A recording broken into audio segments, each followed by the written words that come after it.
modernización, así la presentan en el gobierno, de las leyes laborales. Otros le decimos directamente reforma, pero cuyos alcances todavía desconocemos porque no está presentada. Ya hemos repasado algunos de esos tópicos en el Destape Web. Ayer sacamos una nota que hoy vamos a tratar de ir contando también a lo largo de este programa.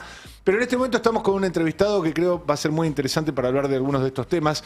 Está en línea con nosotros Enrique Catani. Él es juez de la Cámara Nacional de Apelaciones del Trabajo, profesor de Derecho Social de la Universidad de La Plata. Catani, ¿cómo le va? Mariano Martín y el equipo de Palo y Zanahoria los saludamos aquí. ¿Cómo anda? ¿Qué tal? Buenas tardes, Mariano. ¿Qué tal? Gracias por atendernos. Bueno, para nosotros era muy importante porque a usted no le será ajeno, por supuesto, ni el debate que se viene por la reforma laboral, ni algunas de las repercusiones, ni algunas de las frases y palabras que se sueltan a veces con un poco de liviandad en torno a este debate. Y me gustaría arrancar por una de ellas. Si me aguarda en línea, vamos a poner al aire la declaración de un funcionario muy importante y sobre eso le vamos a querer hacer esta pregunta. Lo vemos. Lo que nosotros queremos hacer es darle la posibilidad a los argentinos de que puedan optar por otro sistema. Es decir, si usted va a ir a una nueva negociación, en esa negociación usted puede elegir, las partes pueden ponerse de acuerdo de seguir manteniendo el contrato de hace 70 años. Pero, ok, digamos, y para los que están eso, digamos, si quieren seguir con ese contrato, está, listo, ya está. Pero ¿qué es lo más interesante? Que si usted está del segmento informal y quiere pasar al segmento formal, puede hacer un nuevo contrato laboral que le permita estar formalizado y con otras lógicas de flexibilidad que a usted le permite estar mucho mejor. O sea, sin que el que quiera dar trabajo esté pendiente de que si el día de mañana es el que le dio laburo, lo denuncia, tiene que cerrar la pyme. Tiene que cerrar la empresa, exactamente. Entonces, se termina con la industria del juicio, por ejemplo. Claro. Entonces, pero esto es lo interesante, usted no va a perder Bueno, si no nos estás derecho. viendo en línea, si no nos estás mirando, le digo a la audiencia que si nos están escuchando pero no viendo por YouTube, por supuesto quien hablaba era Javier Milei, haciendo referencia a una frase que ya es algo de uso corriente. Se habla mucho de la industria del juicio y qué mejor que ahora que tenemos a un protagonista del mundo de tribunales, a un juez laboral de la Cámara de la segunda instancia, preguntarle, ¿existe la industria del juicio, doctor? No, de ninguna manera. No hay ninguna industria del juicio. Eso es nada más que una frase efectista, porque no hay ningún estudio serio sobre que en la Argentina, al contrario, digamos, no hay nada que haga pensar que en la Argentina hay más proporción de juicios laborales que los que hay en países comparables o en los países incluso del primer mundo. Yo hace poco estuve en un congreso de Derecho Laboral organizado por la Asociación de Argentina de Derecho Laboral en Jujuy, y uno de los ponentes, no recuerdo el nombre para hacer la cita exacta, trajo datos comparados sobre la proporción de juicios laborales que existen en los países europeos, por ejemplo, por la cantidad de trabajadores que tienen, con los que existen en la Argentina. Y los que existen en la Argentina son mucho menos, ¿no? Son mucho menos, y siendo que en la Argentina hay muchos más motivos para hacer juicios, porque alrededor de la mitad de los trabajadores que prestan servicio en relación de dependencia lo hacen en negro. Claro, uno asume que a mayor informalidad, mayor propensión a los juicios, y eso es algo que en Argentina, que tiene mayor informalidad comparativamente con Europa, eso no se verifica en números con cantidad de juicios iniciados. No se verifica para nada, y probablemente no se verifica porque la informalidad, del mismo modo que el desempleo, son grandes disciplinadores. Entonces el trabajador que está sometido, o la trabajadora que está sometida a ese tipo de situación, lo piensa 2, 3, 5, 6, 10, 1000 veces antes de ir a un juicio contra su patrón, por miedo a perder el empleo, por miedo a quedar en una lista negra y que no la tomen después. Hay ciertos temores que dificultan el acceso a la justicia de los trabajadores en esa situación. Ahora, doctor, hay dos frases hechas más que son que sobrevienen a esta primera. Primero se dice, en la Argentina hay una industria del juicio. La segunda frase hecha, que sobreviene a quienes sostienen que hay una industria del juicio, es, bueno, haya o no muchos juicios, un juicio le cae a una pyme y la funde. Bueno, sobre eso también, eso también es interesante porque tampoco hay ningún estudio serio sobre eso, ¿no? En la Argentina, por supuesto, hay muchas empresas que han tenido dificultades o empresas que... Pero en líneas generales es más evidente atribuirlo a la situación económica, ¿no? O sea, es la política económica la que hace desarrollar al sistema productivo y por eso genera empleo, y la política económica la que manda a la quiebra a las empresas o por eso destruye empleo. Porque con la misma legislación laboral, la Argentina ha tenido periodos expansivos en materia económica y periodos recesivos en materia económica. Y ha tenido periodos expansivos en materia de empleo y periodos de pérdida de empleo. Con lo cual no hay ninguna evidencia que permita correlacionar, digamos, la cuestión de los juicios y la El quiebra de quebranto. las empresas, claro, los quebrantos. Que además sería sencillo hacerlo, ¿no? Porque si realmente existiesen estas cosas, uno podría estudiar en los juzgados civiles y comerciales, podría estudiar cómo evolucionan las quiebras y el porcentaje de influencia que tienen los juicios laborales ahí, y cuando se hagan esos estudios, si a alguien le interesa hacerlo, van a ver que es muy mínima, ¿no? Estamos hablando con Enrique Catani, camarista del Fuero Laboral, y yo diría que hay una tercera verdad revelada, entre comillas, en el debate sobre legislación laboral y reforma laboral, que es la que indica que la justicia del trabajo siempre falla a favor del trabajador. Bueno, hay muchos mitos sí desarrollados alrededor de la justicia del trabajo. Ese es uno de ellos, ¿no? Siempre la famosa cancha inclinada. Sí. Los empresarios van a la justicia del trabajo y van a perder. Yo conocí a un abogado que solía defender empresas que decía: yo en vez de venir por la parte demandada, vengo por la parte condenada, usando un juego de palabras para marcar esto. Esto tampoco es así. Esto tampoco es así para nada. Para empezar, los trabajadores no ganan siempre los juicios, ¿no? En absoluto. Es más, hay algunos trabajadores que tienen muchas dificultades y que son, digamos, la periferia del mundo del trabajo. Me refiero a los trabajadores, por ejemplo, negro, a las trabajadoras de casas particulares, a los trabajadores que están en categorías, digamos, en la base de la pirámide ocupacional, que no solo no ganan los juicios, sino que con frecuencia los pierden, porque hay muchas dificultades probatorias, ¿no? El trabajador en negro tiene que juntar una cantidad de elementos para poder demostrar que es trabajador, para poder llegar a plantear alguna de esas cosas. Y hablar, por supuesto, de, por ejemplo, las trabajadoras de casas particulares, que es un colectivo de trabajadoras muy subalternizado, ¿no? Atravesado por un montón de condiciones de vulnerabilidad. En líneas generales están en negro, tienen la dificultad esta que mencionábamos, pero además los testigos que podrían conseguir son todos amigos de los patrones o parientes de los patrones, con lo cual, y sobre esto sí hay algunos estudios interesantes hechos, con lo cual más frecuentemente pierden los juicios que las veces que lo ganan. Eso doctor, ¿está en algún estudio o está en las áreas de intendencia, si se quiere, de la Cámara, para saber cuál es la proporción de fallos a favor o en contra de cada sector?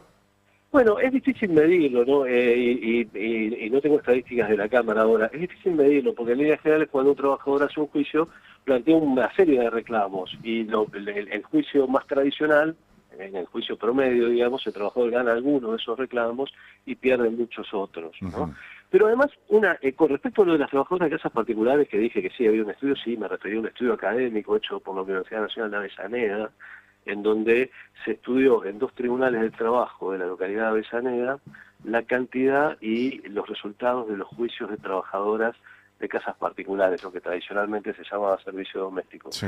Y las conclusiones son muy interesantes, ¿no? Porque la litigiosidad es mucho más baja que en el universo general. Pero además, la gran mayoría de los juicios terminaban en rechazos completos de demanda, o sea, que trabajadoras que perdían el juicio de forma completa. Es el peor de los mundos, porque se sabe que en el ámbito del trabajo en casas particulares, la propensión de empleo informal, no sé si será del orden del 70, 80%. Sí, 70 y pico, sí, 70 y pico. Ahora porque después de muchos años bajó bastante, luego del 2003, que comienza el periodo de las políticas de registro simplificado. De formalización.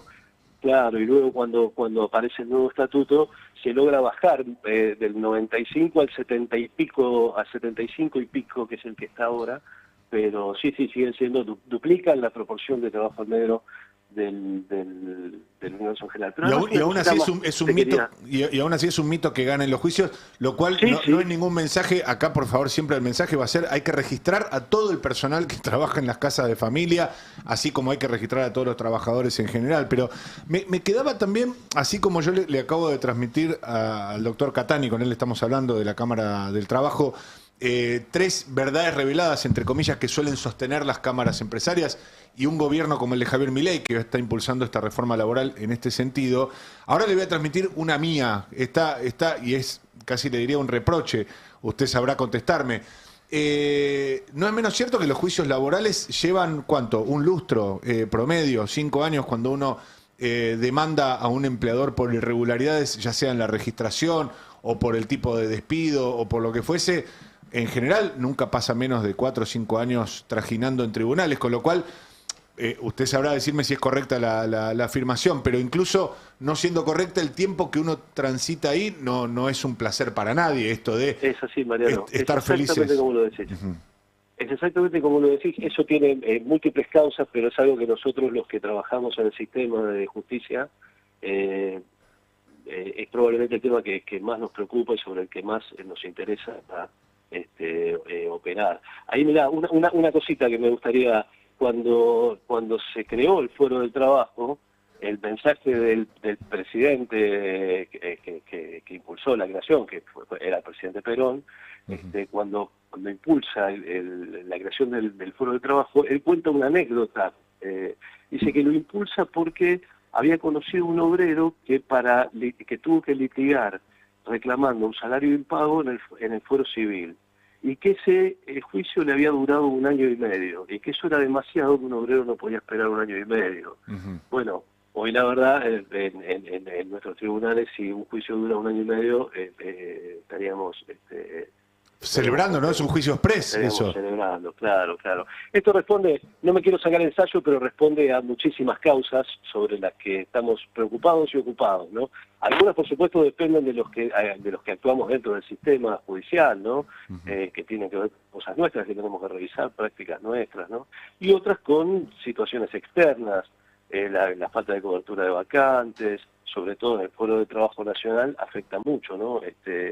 Igual, de todos modos, Mariano, es desparejo, como la Argentina cada provincia tiene su sistema judicial y su Foro del Trabajo, y dentro de las mismas provincias hay realidades regionales distintas. A veces en algunas jurisdicciones los juicios tardan desmesuradamente, tardan demasiado, digamos, son intolerablemente largos. ¿Cuál es el promedio de duración de un juicio laboral en la Argentina? No lo tengo medido y no quisiera tirarte un dato porque sí, pero digamos en el fuero nuestro, en el de la Justicia Nacional de Trabajo de la Capital Federal, un juicio de despido, de accidente puede durar 3 años, y más o menos es más o menos lo que puede durar como promedio. Y es un tiempo demasiado largo. Nuestro fuero fue creado, entre otras cosas, porque los trabajadores necesitan lo que reclaman es alimentario, es el sustento, ¿no? O en el caso de los accidentes de trabajo es la reparación de un daño que les impide trabajar de forma plena, con lo cual deberíamos ser mucho más rápido en esto, ¿no? Catani, ¿qué tal? Franco Misraji lo saluda. ¿Qué tal, Franco? Muy bien. Quería consultarlo, esto de los mitos que se fueron creando. ¿Por qué cree que se crea? ¿Quién instala estos mitos, por ejemplo, de la industria del juicio, y con qué fines? No, bueno, los mitos, en realidad nosotros nos paramos como disciplina, como fuero, como rama del derecho, nos paramos en el viejo conflicto entre el capital y el trabajo, ¿no? Que es el conflicto que mueve un poco la historia. Entonces, bueno, ahí, por supuesto, y tiene que ver con lo de la cancha inclinada. La cancha inclinada no está inclinada porque los jueces del trabajo la querramos inclinar. En realidad el derecho del trabajo está pensado como un sistema de compensaciones para el trabajador, que es la parte más débil de la relación. Es decir, como la cancha está inclinada en la realidad, Claro. el derecho del trabajo intenta emparejarla, digamos, no inclinarla al revés, o inclinarla al revés un poquito para emparejarla, ¿no? En ese punto, ¿a quién le interesa que no exista el derecho de trabajo, o que se achique, o que el fuero de trabajo desaparezca, o sea más pequeño? Bueno, las fuerzas de capital concentrado especialmente estarían más cómodas si no hubiese fuero de trabajo. En Argentina el fuero de trabajo se creó en los años 40-50, o sea, no existió siempre. Y a lo mejor algunos sueñan con que deje de existir, ¿no? Y en ese contexto y con esta idea de reforma laboral vigente, ¿cuánto puede influir el hecho de que aparezca el Tribunal Superior de Justicia porteño de repente, o no tan de repente, pero como alzada de la Cámara Nacional del Trabajo que usted integra, digo, por esta decisión de la Corte en el fallo de Levinas? ¿Puede ahí cambiar un poco la ecuación? ¿Cómo ve usted esta situación? Bueno, ese es un tema que un poco escapa a lo estrictamente del derecho de trabajo, pero que nos preocupa mucho, ¿no? Porque ahora, sobre todo, para las personas que litigan en nuestros tribunales hay una situación de incertidumbre muy grande, ¿no? Porque no saben bien cuál es el órgano que en definitiva los va a juzgar. Y es un problema para el sistema de justicia, pero sobre todo es un problema para trabajadores y empleadores, ¿no? El fallo de Levinas desacomodó desacomodó completamente la estructura de la justicia nacional, del trabajo, pero toda la justicia nacional, porque al poner como instancia revisora un organismo que es de la Ciudad de Buenos Aires, no tenemos un manual para eso, no tenemos una ley para eso, no tenemos la previsión de que eso exista. En materia de derecho del trabajo va a generar mucha más incertidumbre, ¿no? Una de las cosas que tiene el derecho de trabajo, así como inclina la cancha un poquito para compensar, a cambio a los empleadores lo que les da o lo que les promete es certezas. Los empleadores saben, por ejemplo, cuál es la tarifa si despiden, o saben cuál es la tarifa del accidente de trabajo, entonces pueden hacer cálculo de costos. Ahora, este tipo de situaciones, como por ejemplo esta cuestión del Superior Tribunal, lo que hace es generar más incertidumbre. Y yo no sé si eso es bueno, incluso para el lado del capital, para el lado de los empleadores. No sé si eso es bueno, ¿no? Si tanta incertidumbre es buena. Algunas de las cosas que aparecieron en la ley base tienen el mismo efecto, como por ejemplo la cuestión de la eliminación de las llamadas multas, ha empezado a habilitar una serie de reclamos por daños y perjuicios. Y esto a lo mejor es un problema incluso para los empleadores, que ahora tienen menos certidumbre de los montos por los que se les puede reclamar en esa situación. Nos quedamos con muy poco tiempo, pero la verdad que se me acaba de ocurrir dos cosas que quería consultarle sí o sí con la brevedad del caso, pero me interesa mucho escucharlo a Enrique Catani, juez de la Cámara del Trabajo, porque hace unos cuantos años, cuando indagábamos sobre las relaciones entre el Poder Ejecutivo y el Poder Judicial, terminamos encontrándonos con que el gobierno de Mauricio Macri en aquel momento ejercía presiones sobre jueces de varios fueros, en particular del fuero laboral. Me acuerdo de haber hablado con varios de sus colegas, desconozco desde hace cuánto que usted está en la Cámara, pero en aquella oportunidad se hablaba de visitas de funcionarios a la Cámara para tratar de direccionar sus fallos y demás. ¿Usted en lo que lleva de ejercicio de la magistratura siempre pudo trabajar con tranquilidad o alguna vez sufrió presiones?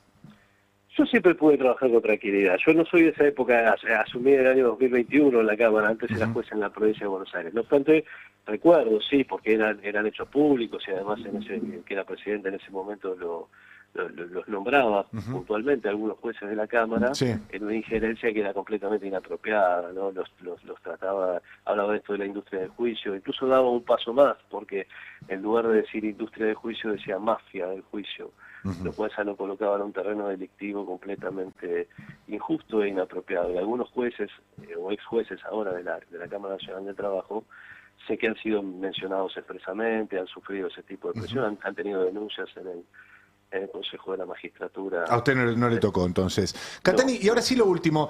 Estaba pensando entre algunas de esas verdades reveladas o mitos que se difunden sobre el fuero.